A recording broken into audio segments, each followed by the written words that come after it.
So it's a developmental disability that can cause significant social, communication, and behavioral challenges. People with ASD experience the core challenges of social communication and repetitive behaviors to varying degrees.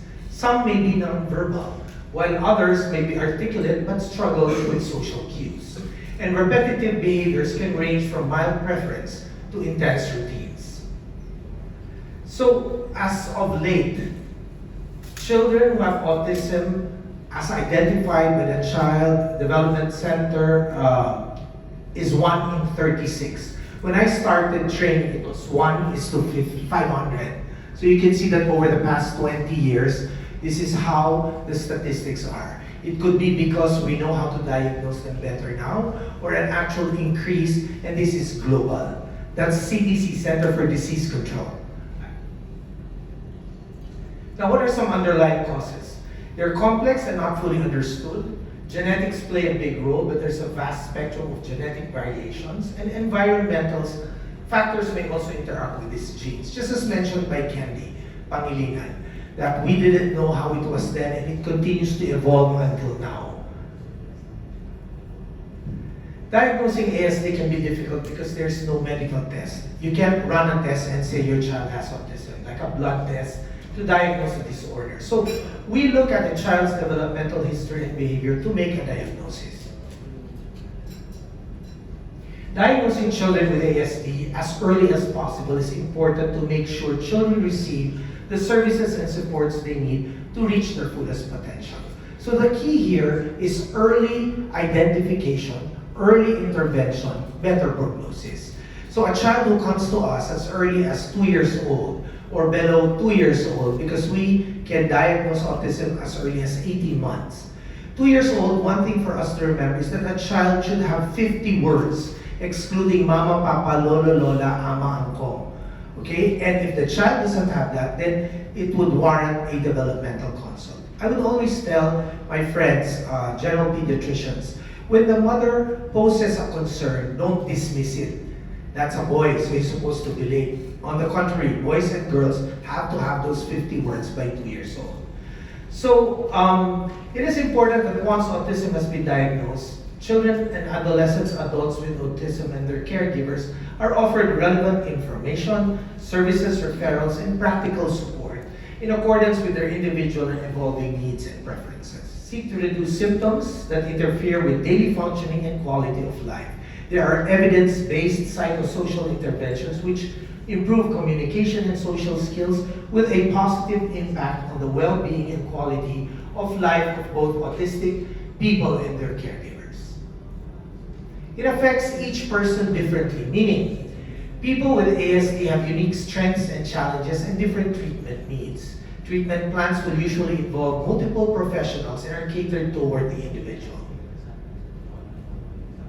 So what are some approaches? We have our behavioral approaches, we have our speech language therapy, occupational therapy, sensory integration therapy. There are pharmacological approaches when need be, special education with the main goal of having your child be integrated into regular school if possible, psychological approaches as cognitive behavior therapy, and complementary and alternative treatments. Like you've heard of many diets, special diets, herbal supplements. Then we do music, arts, theater therapy, mindfulness, or relaxation techniques. So treatments can be given in education, health, community, or home settings, or a combination. And it is important that providers communicate with each other and the person with ASD and their family to ensure that treatment goals and progress are meeting expectations. Just as Candy said, whatever is done in therapy should be done at home. So we cannot stress more that the family has to be involved. We have to tell families you can't just bring the child to the therapy center and expect them to wave a magical wand and solve the problems for your child. A lot of them will have good reports from therapy, but when we see them in the clinic for a re-evaluation, the child isn't functioning as reported. Why? Because there was no carryover at home. May have intellectual disability, while others may be highly intelligent. That's why it's a spectrum. There's a low functioning, a high functioning one. Conditions like anxiety, depression, and ADHD can frequently co-occur with ASD, and this diversity is why the term spectrum is used. There is no single autistic experience. You've seen one child with autism, you've just seen one child with autism. Hence, understanding and celebrating this variation is crucial for providing appropriate support and fostering a more inclusive world. So, what's the use of connection between autism and technology? Assistive technologies can be a game changer for children with autism in terms of communication and learning. Many children process visual information well. That's why they need to see these pictures. Like picture exchange systems, apps with visual schedules, text-to-speech devices can leverage their strength.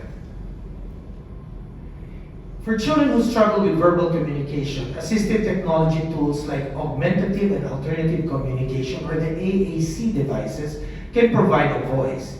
This empowers them to express their needs, their wants, and their ideas. AT also allows for diverse learning approaches. Interactive games, educational apps, customized software can cater to different learning styles and paces, making learning engaging and accessible. So, critical and crucial to a child's development is his social skills, which sadly has been deprived during the pandemic, right? So we have all these children devoid of social skills. That's why we need to teach them how to read smiles, your eyes, which was all covered during the past 4 years. So we have this stigma of social malnutrition for all these children who may not have been exposed to that.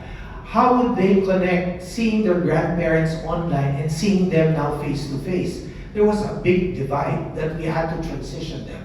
So they have features that help in social interaction. It can give children more control over their environment and increase their independence.